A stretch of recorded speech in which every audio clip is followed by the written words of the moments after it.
આજે શરમજનક બાબત કહેવાય ગુજરાત સરકાર માટે કે કચ્છમાં 4700 શિક્ષકોની ઘટ હોય અને કચ્છનું મુખ્ય મથક એટલે આમ કહી શકાય કે અબડાસા જે રેવન્યુ સૌથી વધારે આપે છે, ગુજરાતનો મોટામાં મોટો તાલુકો અબડાસા, અને અહીંયા શિક્ષકોની ઘટ 600 શિક્ષકોની ઘટ અબડાસામાં છે.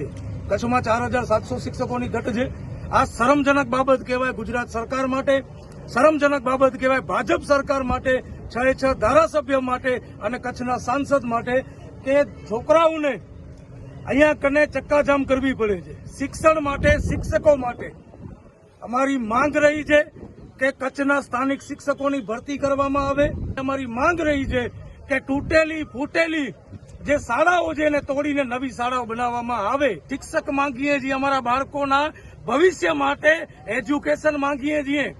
અને તમે જે બહારેથી શિક્ષક લઈ આવો છો, 2 મહિના 4 મહિના બદલી કરાવીને ચાલ્યા જાય છે.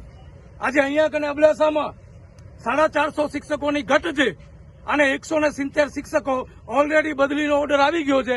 જે બી નવી ભરતી થશે એટલે એ બદલી કરીને ચાલ્યા જશે. પાછી ઘટ ને ઘટ રહેશે અબડાસામાં.